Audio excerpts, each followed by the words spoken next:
Welcome to Living the Smarter Science of Slim, where we provide a scientifically proven lifestyle for long-term health and fat loss by eating more and exercising less, but smarter. Eat smarter, exercise smarter, live better. I am so ready for that. Hey everyone, Jonathan Bailor here with another bonus Smarter Science of Slim podcast.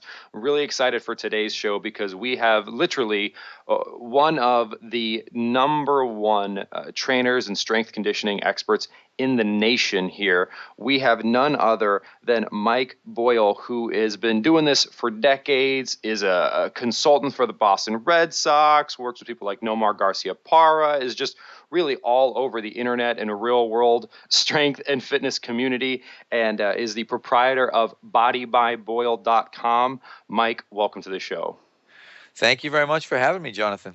Well, Mike, one of the reasons I really wanted to get you on the show, and certainly I want to back up and hear your story, but you do a really good job, I think, of, without being, let's say, mean about it, exposing how what is actually true, both from a biomechanical and from what actually gets results in reality perspective when it comes to strength and conditioning, is so far removed from what we read about in magazines or what we hear about on infomercials or what we hear about on talk shows. And that's really what I'd like to explore in today's show. But before we do that, Mike, can you tell us your story? Because you've been doing this for quite some time. I'd love to share your backstory with the listeners. Well, I've been doing this actually for 30 years, which is amazing. A little more than 30 years. I started at Boston University as an athletic trainer in 1983, I think. So this would be about, I guess it's my 30th year when we go to 2013. And realized relatively quickly that athletic training was not what I wanted to do.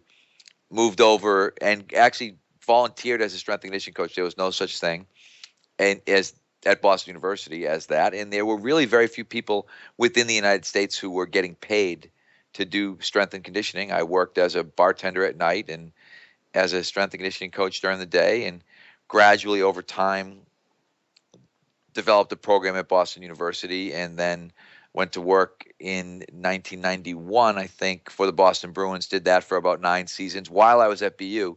So I was really working 2 jobs. And then at the same time in 97, I started Mike Boyle Strength and Conditioning. We went out and started one of the first private kind of for-profit strength and conditioning facilities that existed in the United States. And we've expanded that 3 or 4 times and moved it. And so it's been this sort of, it's been an adventure, a journey from kind of bartender who was trying to be a strength coach to now somebody who's presiding over a couple of different business entities. We've got internet-based businesses. We've got a licensing business now where we're teaching other people how to run their facilities. We've got 3 of our own facilities. So a lot of stuff going on. Oh, well, that's awesome, Mike. Well, I think one of the reasons, at least from the outside looking in, that I can imagine that you've seen this rise is your commitment. I mean, you're very genuine, not only, and I've seen in your personal work, but also in your professional work. And you call a spade again, while not going over the top to become more gimmicky. So can you tell me a little bit about what are some of the top, I think you have an article, I can't remember the name of it off the top of my head, but it's sort of like a long, slow walk to like pain or something. Yeah, a long, slow walk to nowhere was the title of that one. It was funny, I started writing, blogging, just, I think, because here we were sort of in the dawn of this internet era, and people were like, you should have a blog. And I had some friends who had sites and said, will you write these little brief articles? And one of them was a long, slow walk to nowhere, basically talking about the fact that steady state cardiovascular work was pretty much a waste of time. That was the real gist of the article.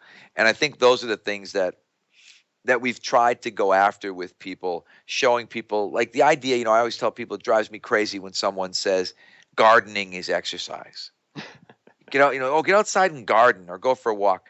And obviously, if you're sedentary, moving is going to be better. But I always said it would be like your nutritionist saying, eat the sugar packets at Dunkin' Donuts because you won't die. Do you know what I mean? Like, yeah, that's actually pretty sound advice. If you said to someone, I don't want you to die, well, you can get free calories at Dunkin' Donuts by taking the sugar packets and putting them in your mouth, and you'll get carbohydrates and you'll live. That's the equivalent to me of gardening being exercise or walking being exercise. It's a very, very low bar that we're setting for people. Mm-hmm. And the point being, at some point that ceases to be exercise, and that's probably relatively quickly. Absolutely. And so what we've got people to understand is you get into all this and you don't want to get all sciencey, but the idea is the SAID principle, specific adaptation to implied or imposed demand. If you just walk, and Alan Cosgrove, who's another friend of mine who has a brilliant sort of analogous mind like I do, says if you walk and lose weight and you walk the same route, the walk becomes less and less effective the lighter you are, which is actually true. If you just think of the amount of load you move over the distance, if the distance stays the same and the load decreases, then you've actually gotten less benefit if all things remain the same in terms of the speed of the walk and the length of the walk. So this is, I think, what people are stuck with in the kind of mainstream world is this really watered down advice, or now the flip side advice, the Biggest Loser advice, where we sort of pummel fat people on television for entertainment. And then they think that that's exercise. And the reality is exercise probably is somewhere comfortably in between those two things. Michael, I think I love this.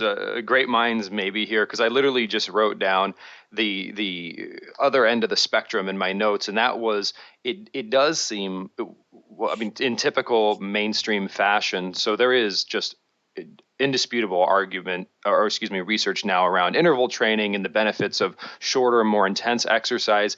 But sadly, when the mainstream got their hands on that, that turned into taking people who are not at all ready and taking coaches who are not at all qualified and trying to get them to become Olympic lifters in 15 minutes with way too much weight.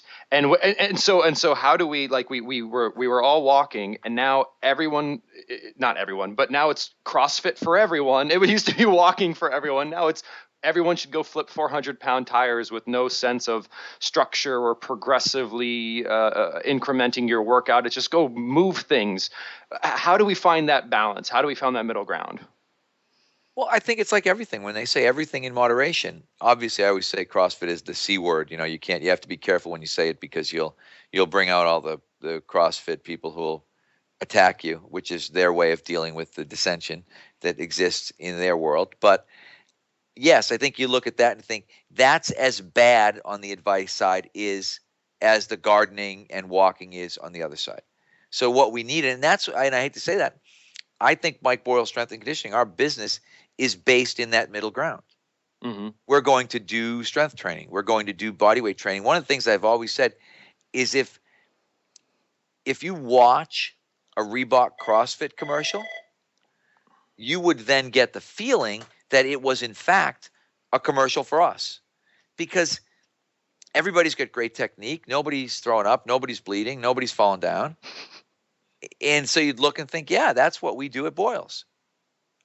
And that's probably true. Although we tend to not Olympic lift with our adults, but we're doing lots of multi-joint strength training. We're doing squats, and we're doing lunges, and we're doing carries, and we're pushing sleds, and we're doing push-ups, and we're doing chin-ups.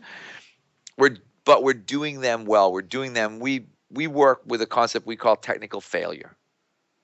And technical failure is really different from failure. Technical failure is the point at which you can no longer do something perfectly. Mm-hmm. And that's very, very very different from the point at which you can no longer do the exercise. Absolutely. And I think that, to me, is the essential concept. You've got to be looking at this idea of mastery.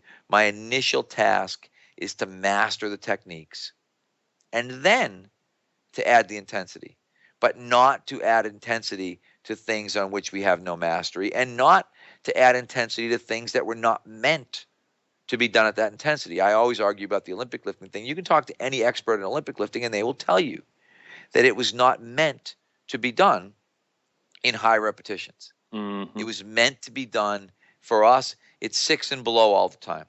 You will very rarely see us do any sort of explosive Olympic movement for more than 6 repetitions, because that technical failure point comes very rapidly. Mm-hmm. And when you progress beyond that, then you've got problems.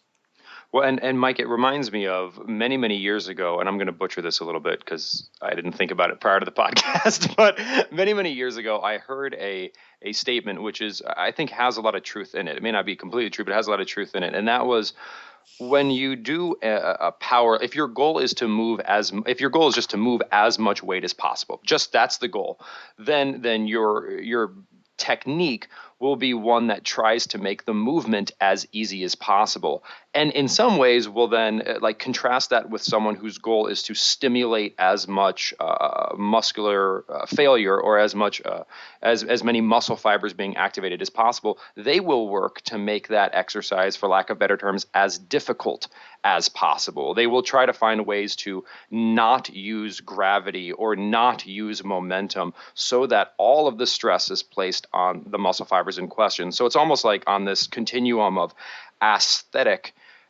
versus not athletic, but almost just move weight versus move weight off your body. It's almost like there's conflicting goals. One is make the movement as easy as possible so you can move as much weight as possible. The other is kind of make the movement as hard as possible so you work as much muscle with as least stress on joints and such as possible. Is there some truth there? I think there is. What we talk about now is the idea we want maximum benefit, minimum load. That's what I'm really looking for, because one of the things that you realize as you get older is all the stupid things that you did when you were a kid, where you tried to lift too much weight, all come back to haunt you. Mm-hmm. And that's one of the reasons I always say people look at me, and it's been really funny to watch some of my quote-unquote peers age and suddenly come around to my way of thinking when they move into their 30s. Some of these young internet guys who are quote-unquote peers, strength and conditioning experts who are 27, 28, the go heavy or go home guys, and don't worry about it, just lift as much as you can guys. And then I wrote another article called Evolution of a Strength Coach, and I always said that sort of the evolution of a strength coach is everybody's a bodybuilder at the beginning because they want to look cool and meet girls. and then they're a power lifter because they realize that the powerlifters make fun of the bodybuilders and think they don't, you're not lifting heavy weight, you're not squatting heavy weight, you're not benching heavy weight, you're just looking to be pretty. And that doesn't get you any respect in the weight room. Then you're the injured powerlifter. And then eventually you're the functional training guy. Yep. And it's just a matter of where are you in the evolution. Everybody starts out with that sort of muscle magazine thing. But now, because of the popularity of CrossFit, maybe you've got a little bit of a difference where suddenly maybe people now it's like everybody's I'm an MMA or a Brazilian jiu-jitsu fighter. You know, how many guys do you talk to? Oh yeah, I'm doing MMA, Brazilian jiu-jitsu. And I'm saying, when was the last time someone punched you in the face?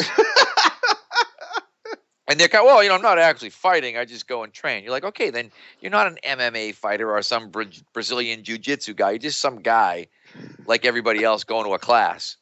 When you stand in the ring and someone punches you in the face and makes you bleed, then you're an MMA fighter, right? But this is sort of how, it's always been this way. When I was a kid, it was karate and everybody was Bruce Lee. And it was the same thing. Like, when was the last time someone kicked you in the head really hard? Well, that's never actually really happened. We just spar. We have, pads on and we don't really hit each other. I'm like, well, then you're not like a full contact karate fighter. But this is the stuff that, I've lived through this. I'm 53 years old. I've seen it all come and go. It's all the same, but different. Yeah, we were all Arnold and Franco Columbo down on Venice Beach, and then we were all powerlifters, and then you get hurt, and then you realize, boy, that was stupid. I should have known better. And then you start to listen to people like me and think, oh, he knew what he was saying all along. I just thought he was such a loser because he was saying don't use the heaviest weight you possibly can in every exercise. well, Mike, but isn't, I am gonna. So to be very clear, obviously there's ways to do CrossFit which are not terrible, but so please, CrossFit Army, don't hear me saying that everything is bad about CrossFit. But if I hear one more person say, well, it gets you ready for real life, Mike, I don't know about you, but like on my way to work, I'm not usually like flipping over 400-pound tires. Like the last time I actually needed to flip over a 400-pound tire in my life was. Actually, you know what? I've never had to flip over a 400-pound tire. Unless you own a backhoe or a front-end loader, you probably won't have to flip a 400-pound tire, right? And I say that all the time when I talk about these. It's the same way. Are you going to ever have to use a sledgehammer on a rubber object? Probably not, because it's kind of stupid to hit something rubber with a sledgehammer. because it's not going to go into the ground the way you wanted it to if you were actually trying to bang something in.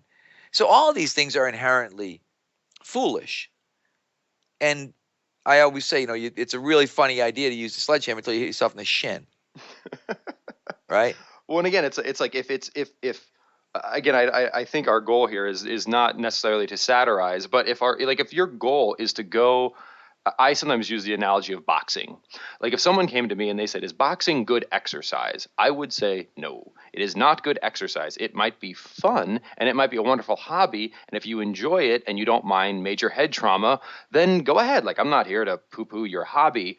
But when we say exercise or realistic strength and conditioning, like if you want to become a boxer, go box. If you want to become a professional tire flipper, go flip tires. If you just want to be a healthy person that isn't broken and doesn't die of diabetes, then there is a specific way of training for that too.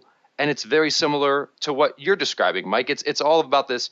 The training has to be specific to your goal. And if your goal is to just be a functional human until the day you die, which is hopefully a very you just pass away in your sleep, and the day before that you're walking around and you're fully functional, that requires a very specific form of training, correct? Absolutely. Well, one of my friends said, unless you're, with CrossFit, it gets you prepared for real life. It's like, at what point in real life do you have to swing yourself up over a bar 20 or 30 times, or lift something over your head 50 times, or run away from a barking dog for a quarter of a mile? I mean, I don't get that. I think there's a lot of justification that goes on. And I always tell somebody, I have some kids that I coached in football who love CrossFit. And I said, it's made for you. It's made for young guys who are good Olympic lifters, young females who are good Olympic lifters. There are certain people for whom this thing is made. And I always use the analogy. It's like saying football is for everybody. It's a great analogy. And so soccer mom, you pat her up and you put her out there. Right, kiddo, get the helmet on, get the shoulder. And all of a sudden she's boom, somebody just runs into her. You're like, oh, but football, it's a great, like you said, boxing, great game, great for everybody. Well, not really. There's certain requirements, and then now they've got all these, we're going to do classes, we're going to do on-ramp. And we could sit here, I guess, and talk about CrossFit and P90X and Insanity. And there's all of these things that are out there sort of in this, strength in a box that people are going to jump on and try to do. And as I said, we've got the biggest loser. I say the biggest loser is the worst thing that's ever happened to fitness, but it's been really good for my business. CrossFit has been really good for my business. P90X is really good for my business. Insanity is really good for my business because people always come back looking for something better. And even for us, that's why whenever anybody gets upset and is kind of complaining about stuff, I tell them, don't worry about it. We just want to be Mercedes-Benz. And we understand somebody's going to want to drive a Porsche and somebody else is going to want to drive a Prius. That's okay. Drive whatever you want. All we want to do is be the best in our class and do what we do and not have to worry to any great degree about what anybody else is doing. That's what's really good. And I've got myself in trouble. I've almost gotten to the point where I try to not say the word CrossFit because it just makes my inbox explode with the people who are mad at me. And I'm like, hey, join the club. I'm not really worried. I've said that women shouldn't run. I've said that, I've said lots of things in my life that have gotten people mad at me. And the reality is, I always go home and my wife and kids are still there and the dogs are still there and everything's still good. So I'm not really too worried about, in the big picture, what goes on in the fitness world. But as you've said, what I'm trying to say to people is what's actually true and what's going to make them feel better and look better. And if they're athletes, perform better. Which is, as you said, you need to get to the point where you can do interval training. That might require walking first. That's okay. I have no problem with walking. I have a problem with walking when you can do more than walking. Weight training, same way. It might start with light dumbbells. It might start with body weight. It might start with any simplistic thing that you can think of. But the idea is that eventually it has to progress. And in all of these things, the idea is that if you're not progressing, at some point you may look and think, I'm okay. I like right where I am. I'm kind of at that stage of life. I like where I am. My weight's about where I need it to be. And so I can eat and drink and live the way that I want to live as long as I keep working out. I always say my goal is not to die or get worse. And if I achieve that goal, I'll be really happy. But a lot of other people, when we look at, we're suffering from diseases of inactivity. We're suffering from self-imposed illness in terms of heart disease and diabetes and atherosclerosis. And that's really stupid. When I look at somebody and think they're like that and it's 100% their fault, that bothers me. Well, and Mike, I think one of the things that really becomes a challenge is certainly these conditions are conditions which can absolutely be avoided by the individual. But let's take a fictional but a home hitting example for many of our listeners, and that is, let's say I am a female, and let's say I'm in my mid 30s, and let's say I'm quite busy, so I'm not able to dig below the mainstream. So here's what I'll think I need to do to exercise: run long distances. And here's what I need to think I need to do to be healthy from an eating perspective: minimize my fat intake, basically ignore protein because it's irrelevant, and eat more healthy whole grains, and cut my calories to about 1,200 calories per day. So that individual will do that and will get horribly worse, and then will likely say, well, I'm just broken, so I'm going to give up trying to be healthy. I'll probably go on some antidepressants because I think I'm broken as a person, and that will only make the problem worse. And in some ways, that's quote unquote self-imposed, but is it really? Like, if you were told smoking is good for you, like in the 1920s, and then you get lung cancer, was it your fault? Or, I mean, I think it becomes a little gray there. No, I think you're in that situation. You're probably right, because we have absolutely, I firmly believe that most of the registered dietitians in this world do a tremendous disservice to people, because they tell them exactly that: eat more carbs, do more aerobic exercise. And realistically, if you want a program to probably get worse, that's it. And I look at people and think, if you want to get better, I tell people all the time, avoid grain. Mm-hmm. Just flat out grain avoidance. Now, what about healthy grains? I'm like, no, just avoid it. Try to not have any corn. Try to not have any wheat. If you did, and now whether you believe, Wheat Belly and Dr. Davis, or don't believe Wheat Belly and Dr. Davis, when you try to cut wheat out of your diet, and that doesn't mean eating gluten-free, it means not eating wheat, which is entirely different. You can go buy gluten-free muffins, which doesn't make any sense. It was funny, I read Wheat Belly, and the one thing the guy said is, try to avoid gluten, not eat gluten-free. And that's very, very different. So just don't eat wheat, don't eat corn. You'll get healthier. There's absolutely, positively no question. If you said, I'm just going to try to eat lean protein and vegetables, I tell people all the time, nutrition is ridiculously simple. Lean protein and vegetables. And they say, well, what about oatmeal? Is it a lean protein or a vegetable? The same experience. Well, what about popcorn? What about quinoa? What about brown rice? Exactly. They don't want to listen to you. What people, I have one of our coaches who I've been, worked with for 30 years, said people only call you for agreement. So don't bother talking to them. And I'm so one of those, I still continue to go out and sort of shout in the darkness, hoping that somebody will listen. Because again, like I said, it's amazing how many people will say that. Well, what about, whole wheat bread? Like, is it a vegetable or protein? And I give people the same answer over and over again. Is it a vegetable or protein? No, but I like it. I didn't ask you that. That was not the question. You asked me how to lose weight. I told you how. You would like me to make it way more complicated. Go give me a list of things to eat. No, I'll just give you a list of things not to eat.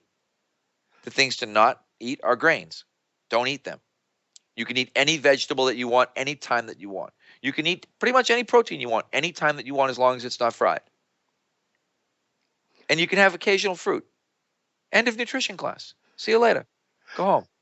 Mike, and I've had people lose 100 pounds, literally. No, it's so and help me here, Mike, because this is something I continuously struggle with. So it's this kind of paradox, it seems, where from a nutrition perspective, right, you hit the nail on the head there, right? It's just maximize vegetables, proteins, and whole foods fats, and you're good. That's it. Like, that's all you have to do, and you can eat basically as much of that as you want, whenever you want, because it's self-limiting. You're not going to eat 10,000 calories worth of vegetables. Your stomach would explode. And the same thing from an exercise perspective. If you like cardiovascular type exercise, do it in an interval fashion and do compound, safe strength training movements and progressively and gradually increase your resistance, never compromising form. Like, that has been true for hundreds of years, and it has been effective for hundreds of years. And if you just look at the biochemistry of it, it has to be true. Like, people sometimes want to argue about stuff that you don't need to argue about. Like, if you do this and you do this, this happens. We get it. So what is this craving for complexity? We all say we want simple, but then we sometimes seem to crave the complex. What's going on there? Well, I think because everyone has always, we've been looking for the magic pill. Think about, go back thousands of years to alchemy. The idea that you could turn something into gold. An alchemist was going to turn something into gold. And they pursued that. People pursued alchemy for a long time. People have pursued, and there's always another fat loss thing, like you said, you started talking about, the Dr. Oz show, green tea or, guarana or this or that. There's always another. I wish they could find one of these things that really worked. I'd be psyched. But they never have. And I say what really works, people eat too much. And people, don't tell people, they'll starve themselves. And I always say, if you're fat, try to starve yourself. Go ahead, I dare you. Right? Because you won't die. You won't even come close to dying. It'll take you a really long time before you even got sick. Because you'd still eat. The people you have to worry about are the really motivated people who do exactly what you say, not the unmotivated ones who don't. So I think that's where we sometimes get screwed up. We're trying to worry about giving perfect nutrition advice to sort of an imperfect person. And that's where we get crossed up. So that's why I've said, if you want rules, here's the rule. Lean protein, all the vegetables you want. Go for it. Simple. And, when you get all the what if, well, nope, there are no what ifs. It's like I say with exercise. It's real simple. Does it hurt? Does it hurt? Can only be answered yes or no. Yeah, after I warm up is yes. Only a little is yes. Sometimes when I do this is yes. Right? I wrote an article called Does It Hurt? It's one of the most popular articles I've ever written because it says when choosing exercises, you simply ask yourself one question. If the exercise hurts, you don't do it. You find another one. People say, well, I like to bench press. I didn't ask you that. That wasn't the question. The question was, does bench pressing hurt? Yes, it makes my shoulders sore. Then don't do that anymore. I always tell people, if you closed your hand in the car door, I would tell you, don't do that anymore. And if you looked at me and said, but I like closing my hand in the car door, I'd say, doesn't matter. It's not good for you. It makes your fingers swell up. So don't do it. And this is where you get into struggles with people because we have these ideas in our head, these preconceptions, whether it be about exercise or about diet. And we need to get away from the preconceptions. And that's why I said I think part of my job sometimes has been to demystify a lot of these things for people. And to say, here is the reality, here is the truth. I wrote an article one time saying I don't think women make great runners. Because in running, there's like a 60% injury rate in women that take up running. That's wholly unacceptable to me. They'd be much better off on a stationary bike. They'd be much better off on an elliptical trainer. And again, the amount of hate mail that I got was unbelievable. You can't tell us what we can't do, you sexist. I said, no, that's not what I'm trying to do. I'm just telling you that biomechanically, that might not be the best exercise mode for you. And I got myself in trouble, but I said, I joke, what do good women runners look like? Watch the marathon. Good men runners, right? One of the things you notice, you never see a Playboy model finishing in the top 10 in the Boston Marathon, right? You just don't. You see people that were made to run the Boston Marathon finishing in the top 10 of the Boston Marathon. They have very, very narrow hips, much narrower than normal female. They're smaller in every dimension than the normal female. The normal female who takes up distance running becomes a statistic. They become one of the 60% that get hurt. But we keep recommending these things. So I just think there's a tremendous amount of absolute stupidity. And obviously the popularity of The Biggest Loser has just, it's like a flux capacitor accelerator for stupidity in the fitness world, because now you get people on TV doing ridiculously stupid things to people who have no business doing it. And then people say, oh, they lost, 150 pounds. Yeah, in a medically controlled weight loss experiment where there was a financial incentive for them to do it. That's not real. That's not real world. So much of this stuff, is not real world. And as I said, I could babble on about this stuff forever and ever and ever, but the reality is it's really simple. If someone said to me, what should I do? I would say interval train on a stationary bike, because you won't hurt your joints.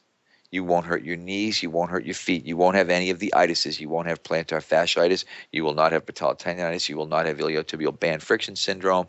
You won't have any of those things if you do work on a stationary bike. And then eat a diet that is high in protein and high in vegetable content. Cut out your grains. Don't worry about essential grain. Essential grain, I said, is like jumbo shrimp. I mean, there is no essential grain. There's no reason you can get all your carbs, all your vitamins, everything that you need without grains. They are not essential. They're essential to farmers. They're essential to big food companies. They're not essential to people. So it's pretty simple. Mike, I just let you go there for a while because you're speaking the truth, brother. And I think that the challenge we have is again, if you look at people who actually know what they're talking about, they're all saying the same thing. They're all saying focus on quality, again, the quality of your movement rather than just doing more. Just go do more of anything. That's like saying just go take more medicine. Doesn't matter what medicine it is, just go find medicine and take it. Wait, no, that's not. You got to take the right stuff for you. And then also from a nutrition perspective, people who are focusing on the quality of the food and maximizing their nutrient intake.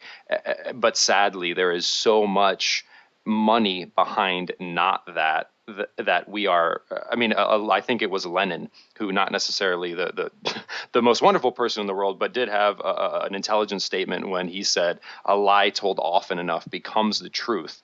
And I feel sometimes like we're in the Matrix, where once you get unplugged and you look in, you're like, that is literally like, if I wanted to make someone sick and heavy, I would tell them to do what is traditionally prescribed as healthy. Like I would literally say, try to jog as much as you can on pavement and eat a low-fat, high-carbohydrate, high-starch diet. That is what I would recommend to them. But and when you're unplugged, you look in and you're just like, that's bananas.